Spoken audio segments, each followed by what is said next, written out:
Oh my God! It's me, Mami Babes! Ayan mga kalalabs ko, good morning! Cold morning sa ating lahat mga kalalabs ko. Ngayon malamig. So, pero hindi siya masyado like yesterday na sobrang lamig mga kalalabs ko. Ngayon hindi na masyado siya malamig. So, eto. Kaya nakaganito lang ako. At saka may t-shirt lang sa loob yung mami ninyo kasi nga hindi naman siya masyadong malamig. Ayan mga kalalabs ko, today is Wednesday, December 16. Ilang tulog na lang at Pasko na. Kaya malamig kasi malapit na ang Pasko. Ayan, good morning po sa atin lahat. I hope everybody's keep safe, keep healthy light, and always think positive. Kaya kalagi kong sinasabi yan kasi nga always ako positive sa lahat ng bagay mga kalalabs ko. Ayan mga kalalabs ko, eto, ayan, nilalamig yung mami ninyo. Ayan. So, eto na ako ngayon. Kagigising ko lang. Ah, tapos na rin ako mag-prepare ng breakfast nila.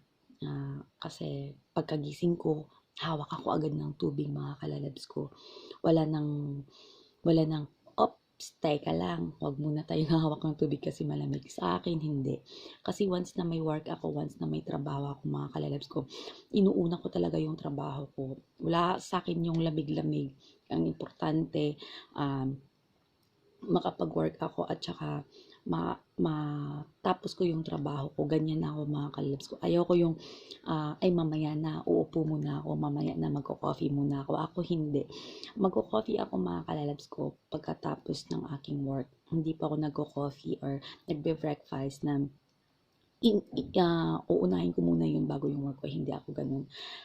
Simula pa noon mga kalalabs ko.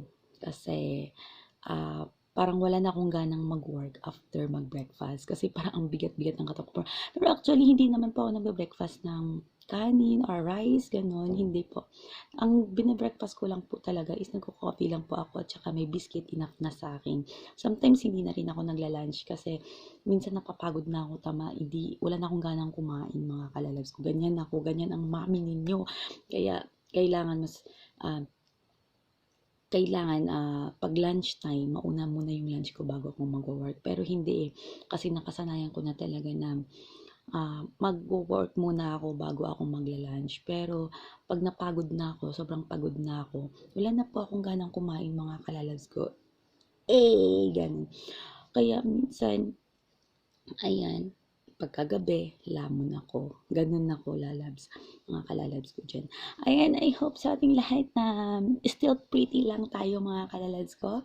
And good morning po sa ating lahat. Ayan, cold morning. Ayan mga kalas ko, hanggang dito lang ang naglilingkod, ang inyong Mommy Babes Carlos. Ayan mga kalas ko, don't forget to like and subscribe. Bye!